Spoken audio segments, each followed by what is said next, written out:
Welcome to MI Magazine presents Soul, a weekly entertainment show on fashion, arts and culture, relationships, mental health, and food.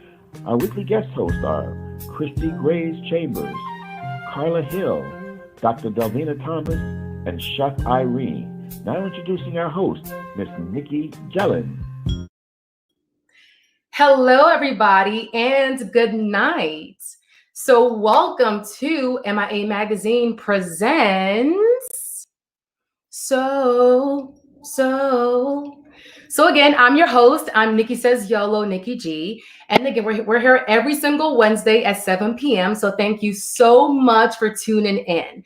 So like most of y'all, I've been glued to my TV all day watching the inauguration. So today is really historical. It's really monumental. And, you know, it's such a beautiful day in history in the United States of America. So our president, our vice president are now our family for the country. And it reflects where the country is moving. But one thing that's really important that really stood out to me are the Harrises, the Harris family. They're so like intermixed, and not politically, but culturally. And it's all about representation, right? Today is the last day that we've never heard of a Black Asian woman vice president.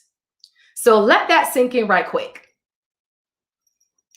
So tonight we have a really special guest. He is Miami's DJ's premier, DJ Fly Guy. So I'll be speaking to him in about 10 minutes, so stay tuned. So I'm going to pass it over now to my first co-host. I know she has so much to talk about tonight. She is the wonderful Christie Grays Chambers. You can catch her on NBC 6's 6 in the Mix. Okay, Christie, take the floor. Hey, Nicky. Happy Inauguration Day. Yes, I am wearing my pearls in support of my sorority sister, Madam Vice President Kamala Harris. And I cried today as I watched the inauguration as she was sworn in. I wonder if any of you cried today, but let's talk about the fashion that we saw. And of course, we are going to start with Madam Vice President herself. She wore a Black designer today, Christopher John Rogers, and we've actually mentioned him before because he actually received the CDFA Young Designer of the Year Award for 2020. And he's 27 years old, from Louisiana, went to the Savannah School of Design, and then earlier this week, Madam Vice President wore Pyre Moss. And if you've watched this show before, you know I've mentioned Pyre Moss because he actually won Designer of the Year award. So Vice President has already started off wearing Black designers, and I'm so happy about that. And this purple that she wore, let's talk a little bit about that. Of course, when you mix red, which is sometimes affiliated with Republicans, and if you mix with blue, oh, wow, what do you get? Purple. So you see a lot of purple. You saw a lot of purple, or shades of purple today. So let's talk next about our first lady. I actually loved her look. I mean, I thought she looked fabulous. And I love when you can see the concept. So you see the conceptual drawing. She's wearing an American designer, Alexandra O'Neill. And then, of course, our president wore a tie that's kind of matching. They called it, I forget what they called it, but I'm calling it teal, but it's like a shade of blue. But I have this mystery that I want to solve. If you see this first picture, it looks like she's wearing a nude shoe, which I love a nude shoe. It makes you look taller. Everyone should have a nude shoe that is their nude. Of course, my skin tone is a different color from hers, so that shoe would not be my nude. But then the photo in the middle, she's wearing a matching blue shoe. So I'm trying to figure out when she changed. Were the shoes at her seat during the inauguration. If she changed, I don't know. It's a mystery. So moving on to our our monochromatic looks. This was a trend that we saw at the inauguration. Monochromatic meaning same color from head to toe. So you saw that with Harris's family, with her niece there, and also with Biden's family, this monochromatic camel color. Remember last week we talked about mocha and those shades of brown. So she's wearing that from head to toe, white from head to toe, and then pink from head to toe. And then our former First Lady, Hillary Clinton, has on purple again from head to toe. Now to my favorite. Michelle Obama. Hello. She also wore Black designer Sergio Hudson, who we've mentioned before. He is not new to dressing Mrs. Obama. In this purple she wore during her tour. She's worn him before. But yeah, monochromatic. This turtleneck sweater is alpaca. Meaning the fabric is that. And let me tell you, if high-waisted trouser pants go out of style, I'm out of luck. I'm just messed up because that is what I'm full of, and I'm in love. You know what? I think this is my favorite too. So yeah, head to toe, Sergio Hudson, including the jacket, the coat. And last but not least, J-Lo, she stole my look. Yes, she did. I wore that ruffle blouse in December, and she's wearing it in January. I think she saw my Instagram post and was like, yeah, I want to go for that. No, I mean, we all know that J-Lo has a great sense of style, and I think she nailed it too. She was in a monochromatic look, this off-white from head to toe with the ruffle. And that is my fashion roundup for today's inauguration. Very historic, very proud day for me. And I hope you enjoyed watching it. It was something, a sight to behold. And Christy, I'm just like you. The high waist pants go out of style. Girl, I am SOL. Okay? I know. I'm going to keep it. So thank you so much. And we'll see you next week. And now to my next co-host, Dr. Delvena. So I follow her on social media, and she posted a video earlier today about one of her patients. He found out that he has stage 4 cancer, and the thing is, he is in his 20s. So imagine being in your 20s and learning that devastating news, and you were there to kind of help console him and to kind of just absorb his feelings. So can you touch base on that and tell us more about it? Yeah, it is definitely, it's devastating. And it's one of those things where, I've done previous, I forgot to ask you, are you ready to take the couch, Nikki? I'm taking the couch. My brain is just like, oh, okay. So yeah, let's sit on this couch, man, and process a little bit. So this patient, I was called to see him for depression, suspected depression, because he's in his 20s and he was diagnosed with stage 4 colon cancer. Stage 4 colon cancer, which is not a common thing to be diagnosed in someone in their 20s, but now it's becoming more and more common than ever before. I spoke to one of my oncology colleagues, that's a cancer doctor, hem-onc, and he told me that more and more people in their 20s are being diagnosed with these types of, just life-ending type cancers. And so it really is a reminder that we have to really cherish the day and love as much as we can and not really make a big deal out of things that don't matter. Right. Try to keep the peace when it comes to certain things. And the video that you alluded to, it was a video to remind people, don't ignore your body. Don't ignore your body, because things will happen that will let you know. Oftentimes, sometimes, unfortunately, there are little subtle things that you may not notice. And also, I'm not encouraging anyone to be a hypochondriac. hypochondriac every time you feel something, because we'll feel things in our bodies. Our bodies, we're not robots. There's always something taking place, always something that's happening.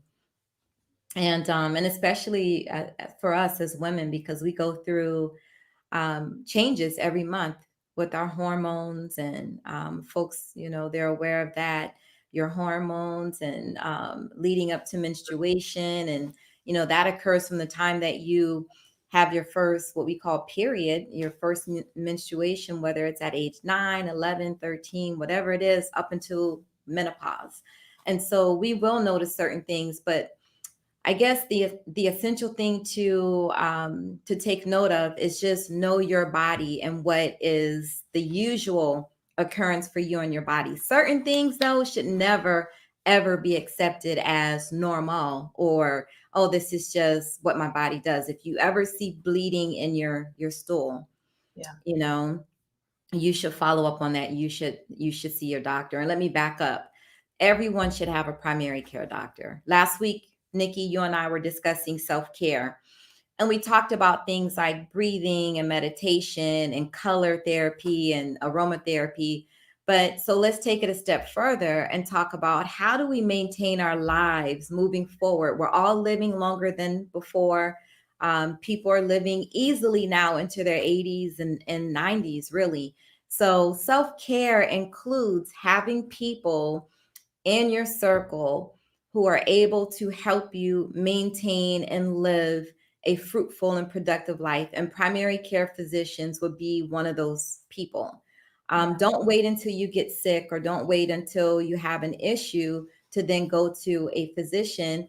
Start seeing a primary care prior to that. Allow them to do examinations, do your physical every year or once every other year, whatever it is. Monitor your blood pressure. Also, for women, it's important to have a gynecologist. We call them OB-GYNs, OB-GYNs. That's an essential thing. Don't wait until there's an issue. You want to have reliable people you can turn to even ask questions. Like, if you notice something, if you feel something, you want to be able to have someone who's in your circle that you can call up and make an appointment and go in and see someone. So that way, if something happens that you're not expecting, you're not looking, you're not scurrying, you're not trying to find someone last minute. That's important. All of those things have a lot to do with self-care and managing our lives, and just being at peace and being at ease, and knowing that you're taking care of yourself, that you have people in your corner who can help you take care of you. Just pay attention to your body. If something's happening like vomiting and it's not stopping, go and see a physician. Go and see someone so they can work it up. Yeah, I think a lot of people, they're kind of maybe in denial, or maybe they're afraid of going to the doctor if they see something that's abnormal within their bodies. I think that there is a sense of fear, and they don't want to face the truth. So I think that's another thing behind it. Yep. Yeah, absolutely. That's a great point. All right. Well, Dr. Delvena, thank you so much, and I wish him luck. And prayers going out. Yeah. Lots of prayers on that video. Definitely. So, say brain love. Brain love. All right. We'll see you next week. Got it. And now to my next co-host. He is a private and personal chef, and he's also the host of Taste the Islands. So Chef Irie, wagwan, where you at? What's going on, Nicky? Oh my goodness, what a day today has been. I wanted to dress in my all blues and blue, but well, darn, I don't have those colors in my repertoire right now for the ensemble. Yes. You're fine. You're fine. Yeah, I'm fine. All right, cool beans, man. So how you been? Everything good? Everything's good. Yes, yes. Salute to all those people out there. Yes, cheers. This is called we're going to call this the Blue Note. Yes, we'll call this the Blue Note. We got vodka, rum, pineapple juice, and blue cacao. Yes. Salute. Cheers. All right. So what are we talking about today?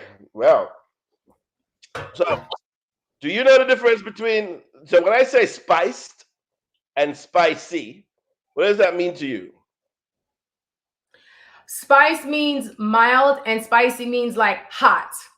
All right. So for me, spicy just has everything to do with the heat, but spiced means I am alluding to the usage of spices in the dish. So it's heavily spiced, not spicy.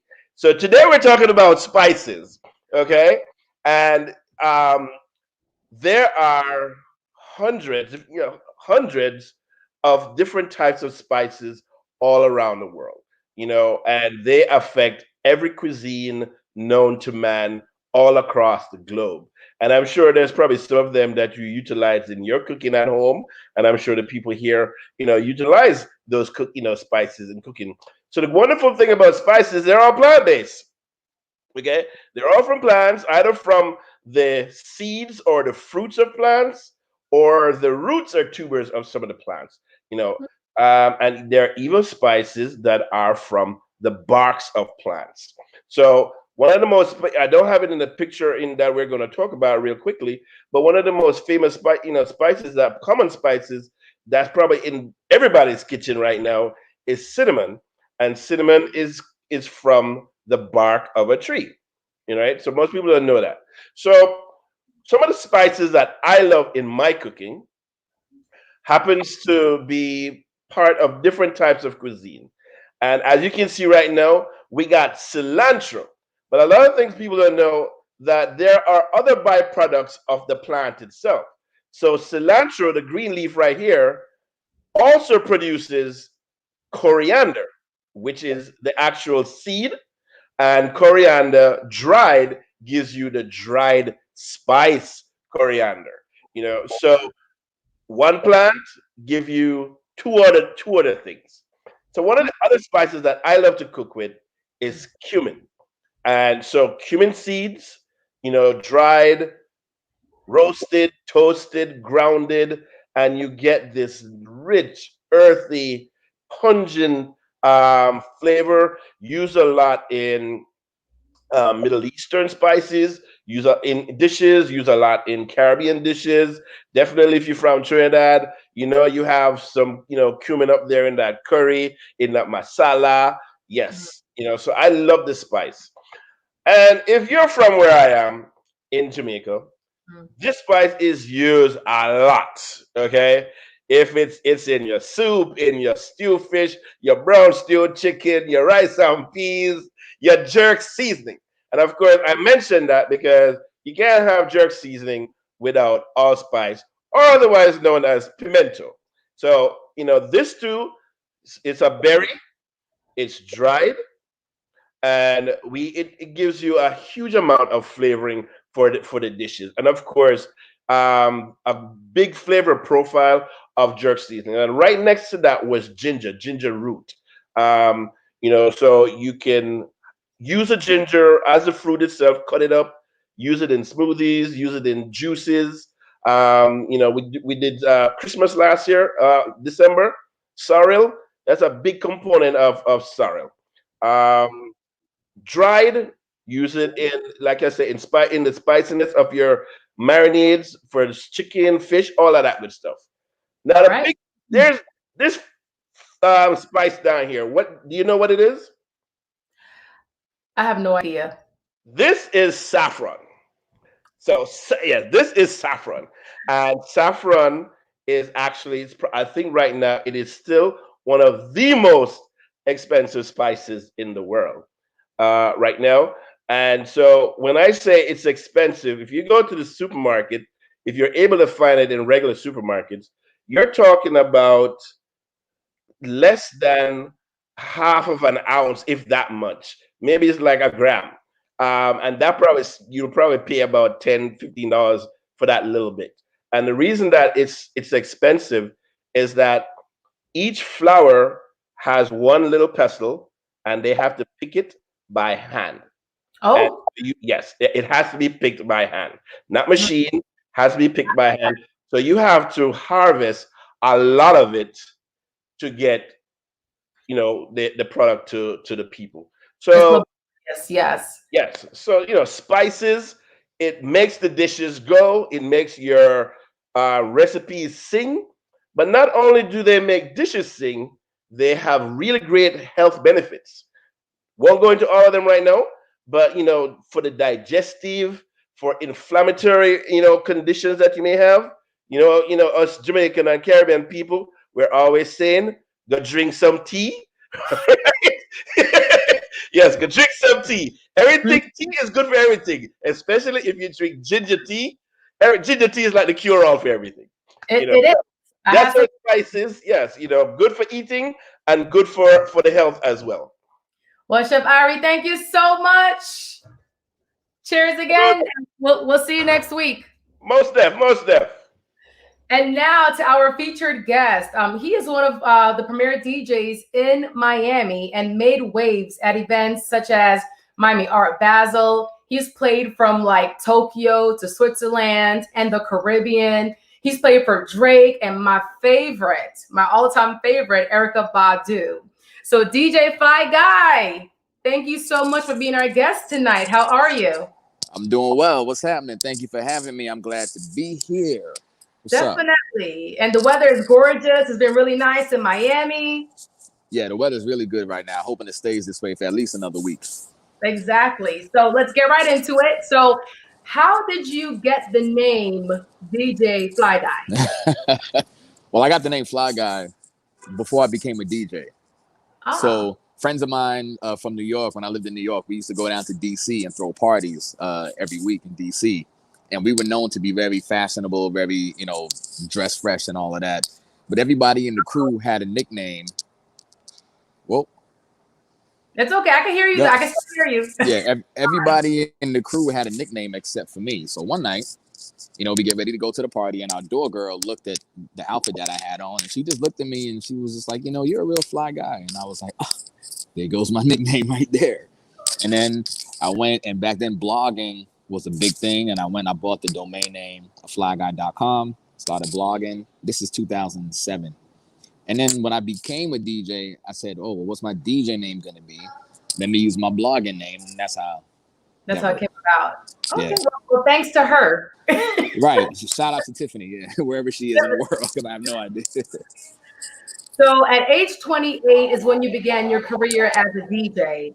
So what or whom inspired that decision and that journey? I was inspired by, honestly, I was doing music before. Like I came up as a rap artist, as a hip hop artist, trying to get a record deal. That's how I came up in music. And my older brothers, they both DJ. So I was influenced by them a lot. And when I moved down from Brooklyn back to Miami, there wasn't really an outlet for me to perform my music. And I kind of got depressed. I fell into a little depression. And a friend of mine suggested that I go check out this old school hip hop party, 90s, 80s hip hop. So I'm like, absolutely, I'm going there. And when I went, I met the guys who did the party, the other DJs.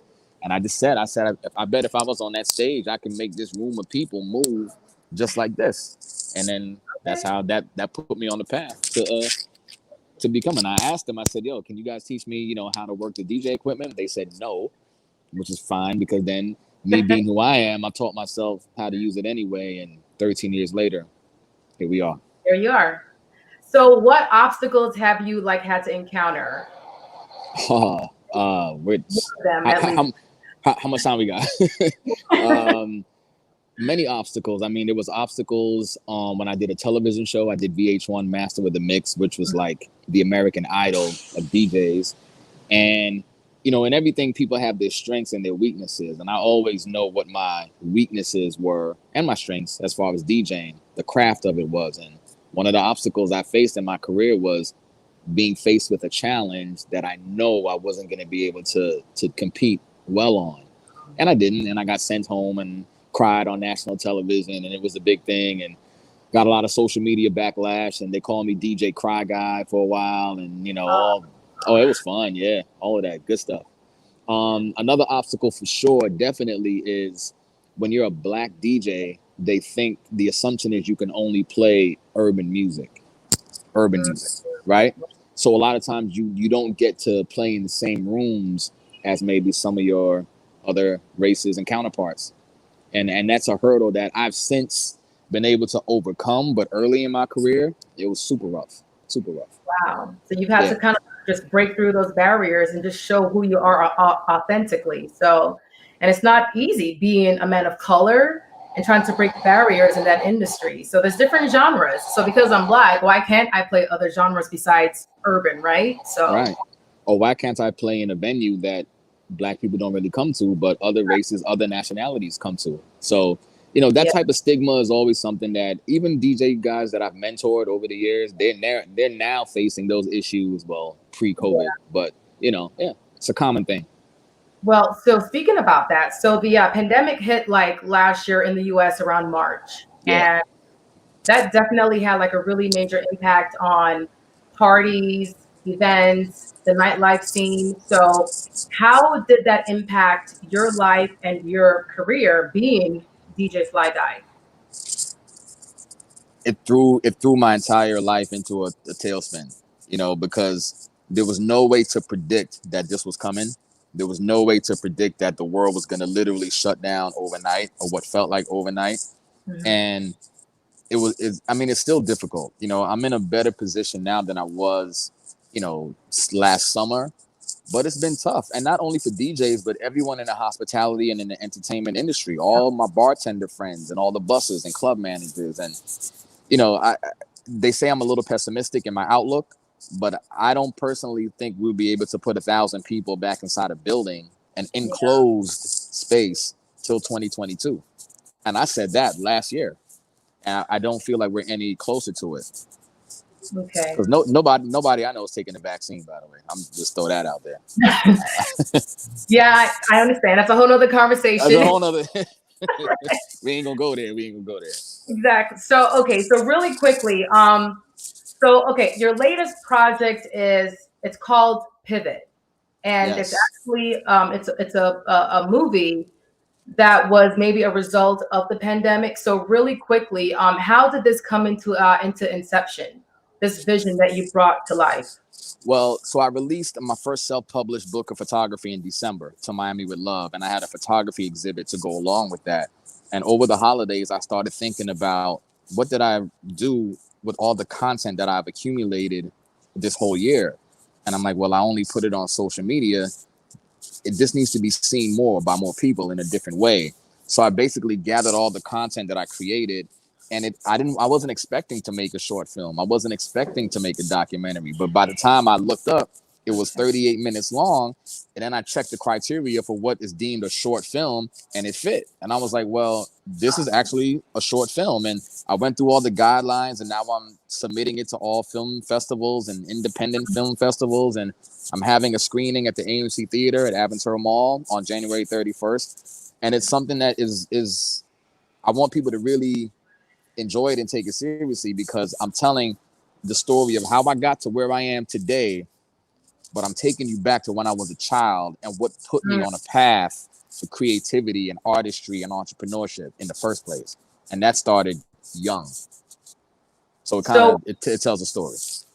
So it's at the AMC in Aventura. Yeah. On the 31st. So how can they find it, or how can they sign up, or maybe RSVP to that little link that's scrolling past right there on the bottom, flyguypivot.eventbrite.com to get tickets. And it is socially distanced seating, so there are not a lot of tickets. So I have about half the theater, half of the allotment of seats already sold. So if people want to come, they got to get their tickets now, because you can't have a full house. But what they are allowing me, half of that's already sold. And I've only put it up 3 days ago.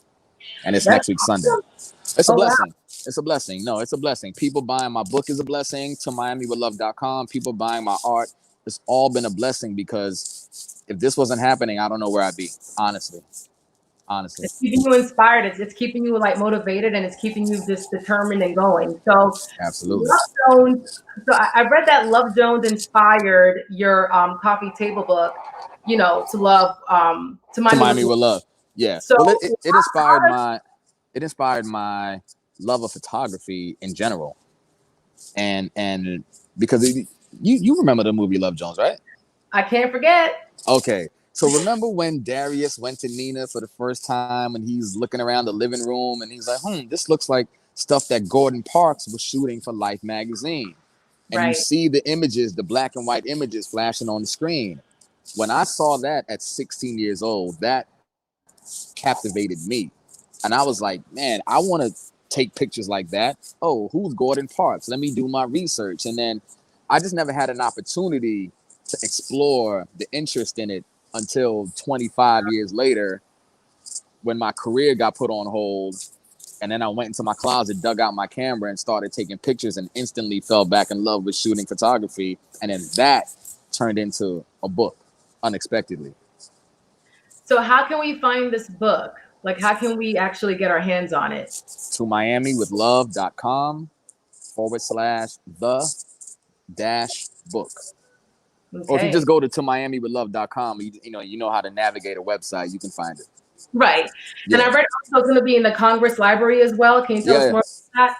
Yeah, because I wanted, basically what I documented, I wanted people to be able to access 50 years from now, 100 years from now. The Library of Congress is the biggest library in the world, at least in the United States for sure. And I felt like sometimes you do a disservice to pictures if you just confine it to a phone screen. That's why I did the book.